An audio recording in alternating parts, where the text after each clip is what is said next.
Fala galera, sejam bem-vindos a mais um vídeo e hoje a gente não vai falar do futebol americano jogado, digamos assim. A gente vai falar um pouco da história do futebol americano e eu vou trazer também alguns dados sobre o jogo mais importante, o Super Bowl. Então eu espero que vocês gostem e partiu pro vídeo.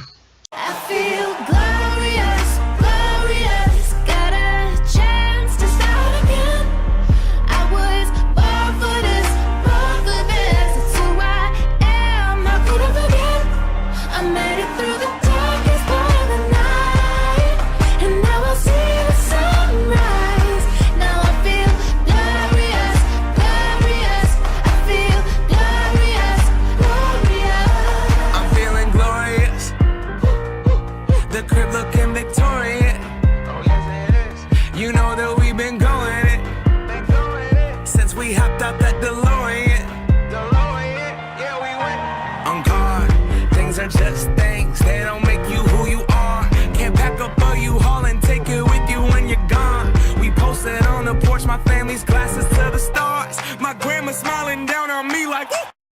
Os primeiros relatos do jogo de bola datam de 3.000 anos antes de Cristo e vieram da China. Tratava-se de um exército militar e a bola, que na verdade era a cabeça decepada dos inimigos vencidos, que mais tarde realmente foi substituída por bolas de couro. No começo do século XIX, o esporte chegou à Inglaterra. Os jogos eram disputados por jovens estudantes e a partir daí começou-se a usar a palavra futebol. Os jovens estudantes faziam suas próprias regras que variavam de escola para escola. Segundo a história nem sempre confirmada, em 1823 um garoto de 17 anos chamado William Webb Ellis atravessou o campo de futebol com a bola nas mãos enquanto os outros tentavam pará-lo. Daí teria nascido o rugby, que levou o nome da cidade inglesa, Rugby, onde o fato se deu. Suas primeiras regras foram escritas em 1846. Foi em meados do século XIX que o rugby, com sua bola oval e jogada com as mãos, e o futebol, com sua bola redonda e jogada com os pés, chegaram aos Estados Unidos. Os dois esportes foram levados por jovens americanos ricos que iam para a Inglaterra estudar. Rapidamente caíram no gosto dos jovens e se espalharam por diversas cidades, sendo praticados em escolas, universidades e clubes.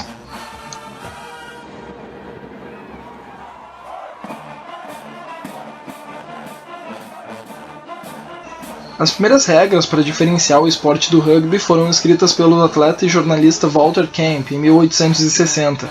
Ele criou a jogada dos downs. Toda vez que o atleta da posse da bola fosse derrubado, o jogo seria interrompido para que os dois times se realinhassem e reiniciassem a partida em uma nova jogada. A partir daí, o time tinha 3 chances para avançar pelo menos 5 jardas. Hoje são 4 chances para avançar 10 jardas. Se não conseguisse, a bola passaria para o adversário. Em 1883, a pedido de Camp, reduziu-se o número de jogadores para 11.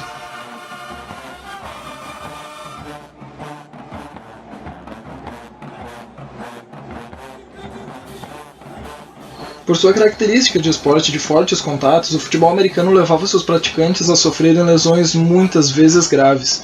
Em 1905, o esporte causou a morte de 18 jovens. Foi então que o presidente Theodore Roosevelt ameaçou proibir sua prática nos Estados Unidos. Foram feitas então várias modificações para torná-lo mais seguro, não só no que diz respeito às regras, como também em relação aos equipamentos. Uma das mudanças importantes foi a criação do Forward Pass, que permitiu que a bola fosse passada para frente. Seu criador foi o treinador John Heisman. O futebol tornou-se mais atraente com as novas regras e ganhou mais times e mais público. O crescimento levou à criação da American Professional Football Conference, em 1920, que virou a National Football League, ou NFL, em 1922. Os jogadores passaram a ser pagos, o esporte se profissionalizou, mas nem tudo foram flores. Muitos clubes apareciam e sumiam em cada temporada por não suportarem os custos. Jogos chegavam ao cúmulo de serem disputados em improvisadas arenas circenses. Muita gente, mais pessimista, prevê que o futebol americano havia chegado ao fim. Apenas 2 equipes fundadoras ainda participam da NFL: Chicago Cardinals, hoje o Arizona Cardinals, e o Decatur Staleys, hoje Chicago Bears. Temendo pelo pior, diante de tantos problemas, a NFL se tornou mais rigorosa. Com as novas normas, times pequenos e sem condições financeiras ou administrativas desapareceram. Em compensação, surgiram outros grandes como Philadelphia Eagles, Pittsburgh Pirates, hoje Pittsburgh Steelers, Boston Braves, hoje Washington Redskins, e Cleveland Rams, hoje Los Angeles Rams. Atendendo a pedido dos atletas, foi adotado um novo modelo de bola menor e mais pontuda, favorecendo os lançamentos. Em 1936, teve início o recrutamento de jovens universitários, até hoje a base da NFL. Todas as 10 equipes da liga tinham que aguardar o jogador ter pelo menos 4 anos de estudo e obedecer a ordem de escolha da pior para a melhor campanha, proporcionando melhor equilíbrio à liga. A partir da entrada dos Estados Unidos na Segunda Guerra Mundial em 1942, o futebol americano passou por grandes mudanças. Cerca de 600 jogadores deixaram suas equipes para lutar na guerra. Algumas equipes, para não fecharem, tiveram que se unir, como por exemplo os Steelers e Eagles, que formaram os Steagles em 1943.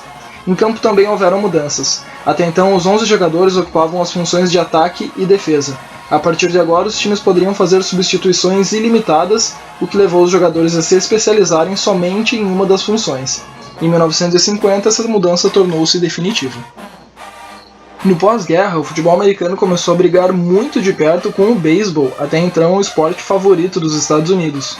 Com os jogos da NFL transmitidos pela televisão e alcançando grandes índices de audiência, surgiram grandes nomes como Paul Brown, criador do Cleveland Browns, e o quarterback Johnny Unitas. A virada de jogo da popularidade aconteceu com o final do campeonato de 1958, com 45 milhões de espectadores. Até hoje, a vitória do Baltimore Colts sobre o New York Giants por 23-17 na prorrogação é chamado como o maior jogo de todos os tempos. O sucesso do futebol americano nos anos 1950 foi tanto que apareceram muitos times querendo entrar para a liga sem conseguir. Os rejeitados criaram então a American Football League. Ao invés de dividir o esporte, acabou por dar mais força, pois a AFL foi responsável por inovações como a conversão de 2 pontos e o marketing com nomes de atletas em camisas. Grandes expressões da liga foram Joe Namath, quarterback revelado pelo Alabama, que se imortalizou no New York Jets, George Blanda, quarterback e chutador do Oilers e Raiders, e Len Dawson, quarterback do Kansas City Chiefs. AFL e NFL tinham uma forte rivalidade, porém em 1967 acertaram uma trégua com a criação do Super Bowl, um jogo disputado entre o campeão da liga para definir o campeão nacional. Na primeira edição, disputado no dia 15 de janeiro de 1967 em Los Angeles, o Green Bay Packers, da NFL, venceu o Kansas City Chiefs, da AFL, por 35-10. O sucesso foi total. Em 1969, a Harris & Associates, principal instituto da opinião pública especializado em esportes, fez uma pesquisa e pela primeira vez na história a NFL vencia o beisebol na preferência do povo americano. A unificação das duas ligas aconteceu em 1970. A partir daí, os 10 times da AFL se juntaram aos 16 da NFL e passaram a jogar entre si durante as temporadas. Assim, o futebol americano tornou-se o esporte preferido dos Estados Unidos. A década de 60 foi dominada pelo Green Bay Packers. Nos anos seguintes surgiram novas forças, Steelers nos anos 70, 49ers nos anos 80 e Dallas Cowboys nos anos 90. O Pittsburgh Steelers foi 4 vezes campeão entre 1975 e 1980, com a sua defesa que era apelidada de Cortina de Aço, ou Steel Curtain. Entre 1981 e 1989 foi a vez do San Francisco 49ers, de Joe Montana, vencer 4 Super Bowls. E o Dallas Cowboys, liderados por Troy Aikman, ficou com 3 títulos, entre 1992 e 1995. Fora de campo apareceram também inovações. O canal ABC passou a colocar câmeras e repórteres em campo, como acontece no futebol brasileiro, e apresentação de replays e infográficos, e a NFL criou o Monday Night Football, o horário mais valorizado da TV por assinatura atualmente. O futebol americano tornou-se um esporte um negócio tão grande que extrapolou fronteiras. Desde 2007, a NFL organiza pelo menos uma partida por temporada no estádio de Wembley, em Londres, e a liga planeja partidas na Alemanha, Japão e Austrália, dizem que até no Brasil.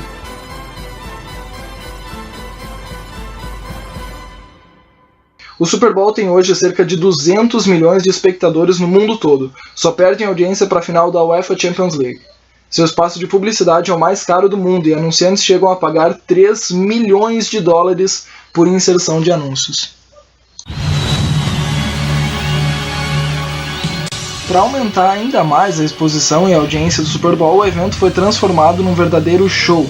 O primeiro astro convidado em 1993 foi Michael Jackson.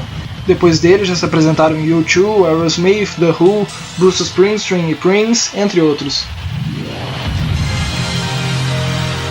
Espera-se para o Super Bowl um público de aproximadamente 120 milhões de pessoas em frente à televisão. É a maior audiência de TV nos Estados Unidos. Cerca de 50% de todos os aparelhos de TV de lá estão ligados na TV para assistir a final. Uma inserção de 20 segundos no intervalo do jogo custa cerca de 3,5 milhões de dólares. A expectativa de lucro para a cidade sede é de cerca de 450 milhões de dólares. Cada jogador do time vencedor ganha cerca de 100 mil dólares de prêmio, o perdedor ganha metade. Durante o domingo do jogo são consumidas 50 milhões de latinhas de cerveja, e estima-se que no fim de semana do jogo são consumidas cerca de 1 bilhão e 200 milhões de asinhas de frango. Entre 150 mil e 200 mil turistas são esperados na cidade sede para o domingo do jogo. E para transmitir todos os detalhes da festa e da decisão serão usadas 62 câmeras de televisão.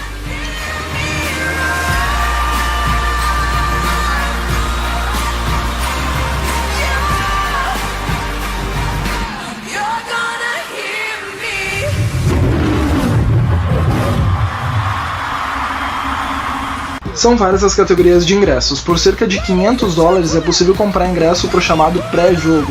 O evento vai das 10 da manhã às 2 da tarde e inclui visitas às dependências do estádio, bebidas, comidas, shows musicais, encontros com celebridades, mas não dá direito ao jogo. Para assistir ao jogo, os ingressos, de acordo com a localização, variam de 1.500 até 500 mil dólares para um camarote para 30 pessoas. O domingo do Super Bowl é um feriado não oficial nos Estados Unidos. Quem não vai ao estádio costuma reunir-se com as famílias e amigos em churrascos que atravessam o domingo. Também são vendidos ingressos para assistir a decisão em salas fechadas de cinemas ou bares. Enfim, nenhum mortal americano consegue ficar alheio ao Super Bowl.